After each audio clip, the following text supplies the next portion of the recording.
一说意大利，你脑子里是啥？罗马斗兽场、佛罗伦萨的艺术，还是法拉利、兰博基尼？都没错。但这些只是意大利的一面，这个国家拧巴着呢。它就像一个家里堆满了旷世名画，自己却懒得收拾，出门垃圾都懒得扔得住。它有全世界最多的世界文化遗产，辉煌到闪瞎眼。可一转身，它欠了一屁股的公共债务，是整个欧元区的拖油瓶。它能造出世界上最顶级的超跑，讲究极致的工艺和速度。可它首都罗马的地铁说罢工就罢工，跟闹着玩似的。一个国家怎么能活得这么精神分裂，既浪漫多情又混乱无序，既热情如火又懒散到家？今天咱们就借着酒把意大利这点事儿给聊透了。因为我觉得你要是看不懂意大利这个国家，你永远也喝不懂意大利的酒。好，咱们先来拆解第一个问题，就是意大利这种极致的矛盾到底是从哪儿来的？你看它的地理位置，一只高跟靴子伸进地中海，三面是海，北边是山，这种地形注定了它从古到今就是个四战之地，谁都想来插一脚。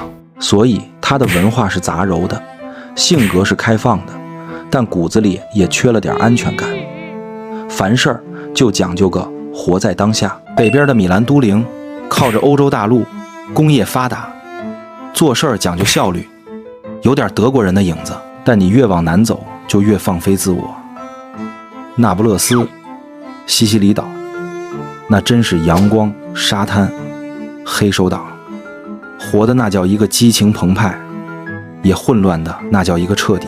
这种南北的巨大差异，就是理解意大利的第一把钥匙。这让我想起了我自个儿做生意。你不能用一套方法论去管全国的市场，你在南方能成的模式，拿到北方可能就得完蛋。这就是风土这个词儿，咱们待会儿聊酒的时候还得反复提。意大利这个国家，它本身就是一块巨大又复杂的国家风土。那问题来了，这么个看着不怎么靠谱的国家，凭什么成了整个西方文明的根基？答案很简单，底子打得太好了。这就跟酿酒的老藤一个道理。老藤为什么珍贵？因为它根扎得深，能从土壤深处吸收别人够不着的养分。意大利的文化就是被古罗马和文艺复兴这两条巨粗的主根滋养着。古罗马的法律、建筑，那是给整个欧洲打的框架。文艺复兴那帮天才，达芬奇、米开朗基罗，那是直接定义了后面几百年的审美。所以你看，意大利政府平均2年换一届，比翻书还快，政坛丑闻满天飞。但老百姓呢，日子照过，咖啡照喝，球照看。为啥？因为文化的根扎得够深，地上的草怎么长都动摇不了根基。这种从骨子里透出来的文化自信，让他有底气去乱。说白了，他不是在摆烂，他是在松弛。好，聊完了这个国家的风土，咱们就得尝尝这风土里长出来的果子葡萄酒了。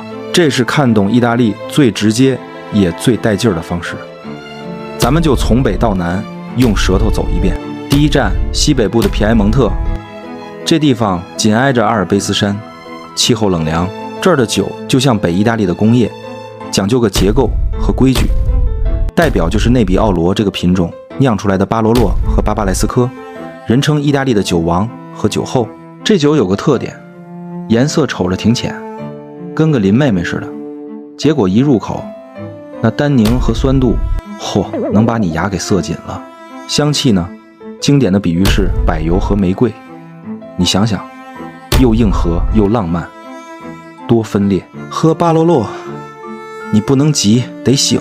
它就像跟一个老成持重、不苟言笑的合伙人谈判，你得有耐心，等他慢慢打开自己。这酒的劲儿全藏在骨子里，跟法拉利的发动机似的，看着不大，一脚油门下去才知道厉害。这不就是意大利制造业的写照吗？外表艺术，内心是头猛兽。第二站，咱们往东走，到东北的威尼托，这儿出了个流量明星，全世界人民都爱喝的普罗塞克起泡酒。但威尼托真正的杀手锏是一种叫风干的工艺。他们把最好的葡萄摘下来，不马上酿，先放在架子上吹上几个月，等水分蒸发了，糖分和风味都浓缩了，再拿去酿酒。酿出来的就是大名鼎鼎的阿玛罗尼。那酒体，那风味浓郁饱满，带着各种果干和香料的味儿，酒精度还高。这是一种什么精神？这就是典型的意大利式智慧。条件不够，创意来凑，通过改变规则，甚至可以说是作弊的方式，把一手普通的牌硬是打成了王炸。第3站中部的托斯卡纳，这儿是意大利的腰，也是桑娇、维塞这个葡萄品种的大本营。这里的酒酸度特别漂亮，像意大利人说话那个调子，抑扬顿挫，能把一盘最简单的番茄肉酱面给你带出花来。托斯卡纳也最能体现意大利人的性格分裂。一方面，它有基安蒂这种严格遵守法规的传统派，酒标上印个黑公鸡，代表自己是名门正派；另一方面，上世纪有一帮天才酿酒师，觉得法规束手束脚，干脆不玩了，自己往桑娇维塞里加赤霞珠、梅洛这些国际品种，结果搞出了名堂，成了享誉世界的超级托斯卡纳。你看，一边是拼了命的维护传统，一边又是我就不服的叛逆，这种拧巴全在酒里了。最后一站，咱们跨过海，去南部的普利亚和西西里岛。越往南，酒就越像南意大利人，热情、直接、阳光。一口普里米蒂沃下去，就像被西西里岛的太阳结结实实地抱了一下，全是成熟的李子，樱桃的甜美，简单直接，让你开心。但你千万别以为南方就只有这种傻白甜。西西里岛的埃特纳火山，在活火山的半山腰上种葡萄，酿出来的酒清冷瘦削，带着一股子矿石和烟熏的味儿。那是在一片火热里硬生生藏着的一股冷峻。这就是意大利，它永远在给你惊喜，永远让你猜不透。所以聊到这儿，咱们再回过头来看意大利，它到底是个什么样的国家？它就像一瓶顶级的巴罗洛，你刚打开，初尝一口，又酸又涩，单宁爆炸，让你觉得这酒怎么这么硌得慌，一点也不顺口。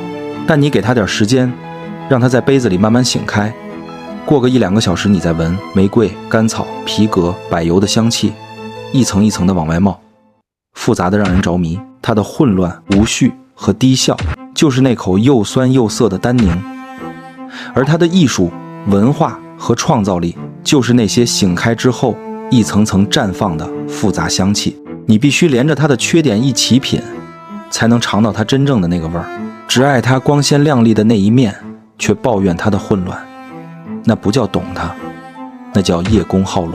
这个国家人是真热情，烟火气是真足，但制度也是真乱。它可能不是最强的国家，但确实是个很有意思、值得人反复琢磨的国家。我是老郭，有时候爱自己喝点，解压、放松，想点事儿。如果你也喜欢，记得关注我。